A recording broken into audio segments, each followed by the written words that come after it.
আসসালামু আলাইকুম। সৌদি আরবের বিখ্যাত শর্মা আল বালাদ রেস্টুরেন্টে কর্মী নিয়োগ চলছে। তো এখানে 60 জন কর্মী নিবে। তো এই কোম্পানিতে কাজ হচ্ছে রেস্টুরেন্ট ওয়ার্কার, আর এই কাজে বেতন হবে 1200 সৌদি রিয়াল। এখানে ডিউটির সময় 12 ঘন্টা, আর এই কাজে আপনার বয়স হতে হবে 21 থেকে 32 বছর। তো এই কোম্পানিতে ডিউটির টাইমে খাবার ফ্রি। তো এই কাজের জন্য প্রার্থীকে বেসিক ইংরেজি জানতে হবে এবং প্রার্থীকে দেখতে স্মার্ট হতে হবে। আর অন্যান্য সুযোগ সুবিধা আপনারা সৌদি আরবের শ্রম আইন অনুযায়ী পাবেন।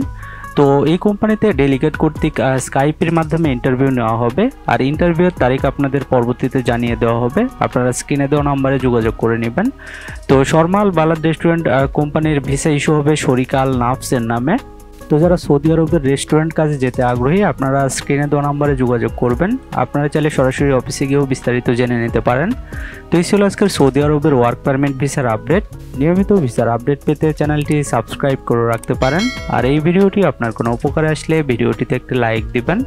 আজকের মতো এই পর্যন্তই। সবাই ভালো থাকবেন। আল্লাহ হাফেজ।